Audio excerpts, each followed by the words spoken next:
Today's Thursday, September 26th, and you all know what that means. IndieStone just released a new Thursday dev blog. And to go along with it are some final touches on Build 42, a new way for zombies to spawn, and a positive look on the future development of Project Zomboid. Which, yes, that does sound a little vague, so let's go ahead and start with that. They say here at the end of the dev blog that this past month or two has also been a big positive shakeup behind the scenes in terms of organization, issue tracking, and general team communication. As Build 42 development has continued, the team has steadily grown, and they're now to the point where there's almost twice the number of people currently working on Project Zomboid than there were for Build 41, and they've been trying to update practices to reflect that. They continue by saying, "We know that waiting for Build 42 can be arduous, and then when folks put out this, it can feel like they're shouting into the void. But we just want you all to let you know we're listening. While the impact won't be instant when you're looking in from outside, we are putting both processes and the personnel in place that we will hope will improve matters as we move forward through Build 42 and beyond." So hopefully that means we won't have to wait as long for Build 43 to come around. And now with that little dev insight out of the way, let's get into the bug fixes. They're making fishing clearer and easier to follow for new players by making the messaging clear to a player when fish are present, for example, via the disturbances in the water, and making it more obvious when a fish has been caught. Fixing issues with body dragging. For example, bugs with phasing through walls and pick up and drop.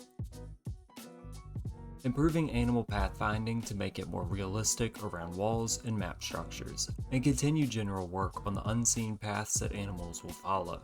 Optimization work on the player's view cone to help the game in busy areas.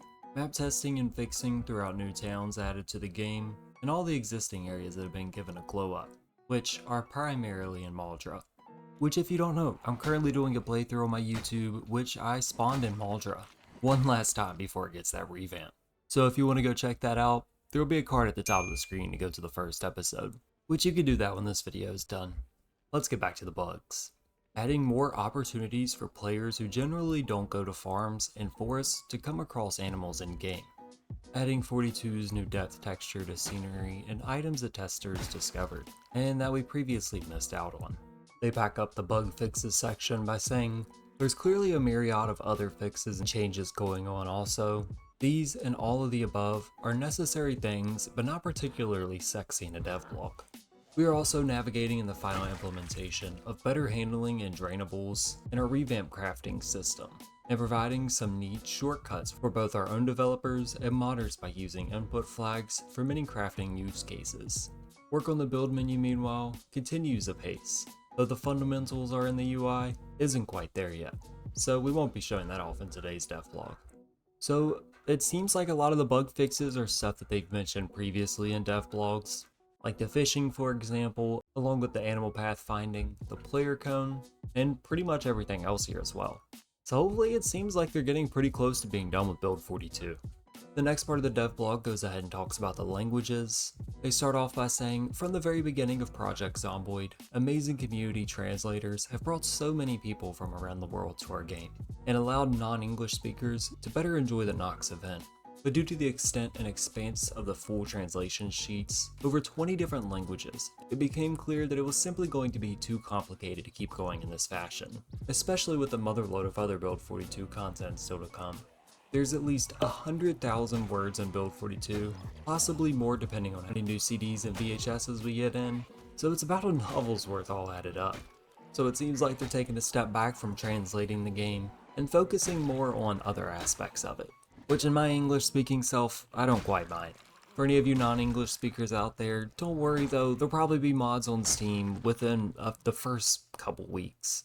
But they have essentially covered all the most popular playing languages and the most requested inclusions, so I don't think anyone will really have to worry about anything. And if you want to be a community translator and help out IndieStone on bringing Build 42 a little bit quicker, you can go into the Project Zomboid Discord for further information, or email nasco@indiestone.com. Me myself, I've been learning a little bit of Japanese on the side, but definitely not enough to translate the game. The next part of the dev blog is the zombie heat map. They start off by saying when the game map for a new build approaches final, one of the main jobs we always have to do is update the heat map. This is what governs zombie spawn outdoors, around buildings, on roads, around farms, and fields. a criticism of the current zombie spawn is that it isn't really realistic. They want to veer away from the feeling of a classic zombie movie, slightly because zombies aren't always in a realistic place. Zombies are all over the roads and random fields, and basically a long way from where they probably died. With Build 42's current experimental zombie heat map, they're trying to address this a little. Now if you see zombies, it means there are houses, businesses, and lootable locations nearby. Zombies also appear in groups more than before, and spawn less on the road, unless there are parked cars nearby or a traffic jam. This also makes for more requirements to sneak by the horde. And for reference, here's what Build 41 Madra looks like right now, and here's what it's going to look like in Build 42. A lot more detailed if you ask me. And while I continue onward, here's a little video of the difference between Build 41 and Build 42. They say that the heat map will definitely require more playtesting and feedback. Some areas will feel more emptier, but places that you expect to have a lot of zombies will have them in abundance. So we felt an experiment worth taking on the Build 42 heat map.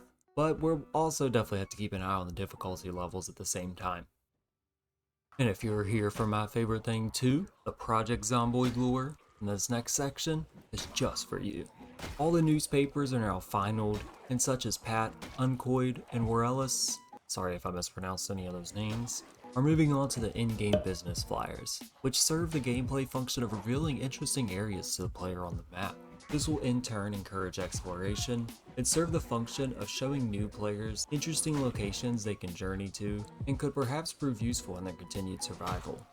They've also been commissioning a bunch of new artists to make some images similar to the Bob on Cars scene, and these will be used in various different places in game, such as background connections for the new screens, like the multiplayer connection menu. And lastly, let's go over a quick glow up. Here's a survivor favorite location from the map team. Also in this video are some of the super rare vehicles that will be found spawning in particular towns. There are multiple examples of cool surprises like this you'll come across. I don't think I've said this in any of my devblog videos, but the lighting is absolutely phenomenal. Anyway, thank you all for watching this video, and if it helped you out in any way, be sure to leave a like and subscribe if you're new to the channel. We're about to hit 1,000 subscribers, which is just absolutely crazy. And if you want to talk to me outside the comments, be sure to join my Discord, the link will be down below, along with all my other socials. Anyway, my name is SS Samurai 7, and I'll see you all in the next video.